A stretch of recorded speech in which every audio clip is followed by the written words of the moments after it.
আসসালামু আলাইকুম। এলিগেটরস অ্যাগ্রোতে আপনাদের সকলকে স্বাগত।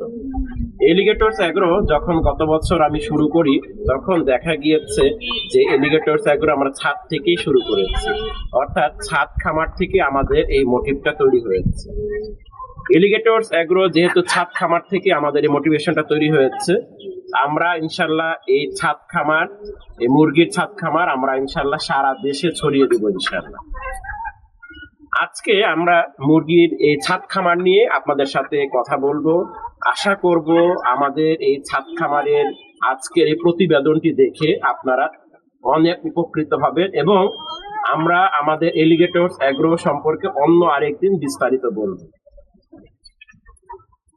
মুরগি যখন আমরা এই ছাদ খামারে পালন শুরু করি তখন দেখা গিয়েছে যে আমরা এই ছাদ খামারটা মূলত আমরা একটা এক্সপেরিমেন্টাল প্রজেক্ট হিসাবে চালু করেছি।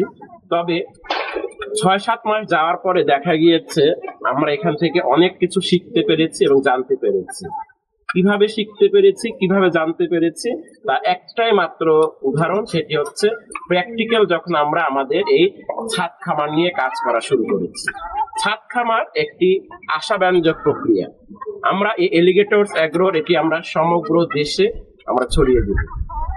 আপনি যখন মুরগি পালন করবেন তখন সবচেয়ে যে জিনিসটি আপনার দরকার সেটি হচ্ছে আপনাকে মুরগির প্রত্যেকটা ট্রে, যেখানে মুরগি খাবার পড়ে, যেখানে মুরগির বিষটা পড়ে, সেটি আপনাকে প্রতিদিন পরিষ্কার করে দিতে হবে।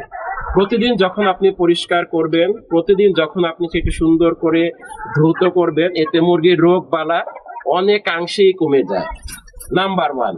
এবং মুরগির যেখানে খাবার দিবেন, আমি যদি দেখাই, এই যে মুরগির খাবারের যে পটটা, এটি প্রতিদিন ধুয়ে আপনাকে দিতে হবে। এটি কিন্তু কেন প্রতিদিন ধুয়ে আপনাকে দিতে হবে? কারণ এটি কিন্তু সে খাবার খাওয়ার ফলে আশেপাশে তার কি হয়ে যায়, ময়লা লেগে যায়। এই যে ময়লা লেগে যায় অথবা নোংরা হয়ে থাকে, এটি তখন আর থাকবে না। তারপর আমি যদি বলি পানি, এই যে এরকম পানিটা বাইরের দিকে ঝুলিয়ে দিবেন, কারণ ভিতরের দিকে যদি আপনি পানিটা দেন তাহলে দেখবেন ভিতরের দিকে পানি দিলে সেটি কি হয়, আপনার সেটি তারা ফেলে দেয় এবং নষ্ট হয়। আপনি বাইরের দিকে সুন্দর করে পটটা পরিষ্কার করে তারপর বাইরের দিকে এইখানে সুন্দর করে ঝুলিয়ে দিবেন।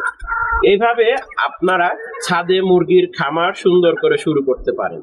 এলিগেটরস অ্যাগ্রোর এই যে প্রতিদিনের ধারাবাহিক আজকে থেকে আমরা শুরু করলাম, এবং আপনাদেরকে আরেকটি কথা আশ্বস্ত করতে চাই, আমরা এলিগেটরস অ্যাগ্রোর শাখা সারা বাংলাদেশে আমরা ছড়িয়ে দিব। প্রশ্ন হতে পারে কিভাবে? আমাদের একটাই মোটিভ, সেটি হচ্ছে ছাদ খামারের উপর আমরা গুরুত্ব দিব।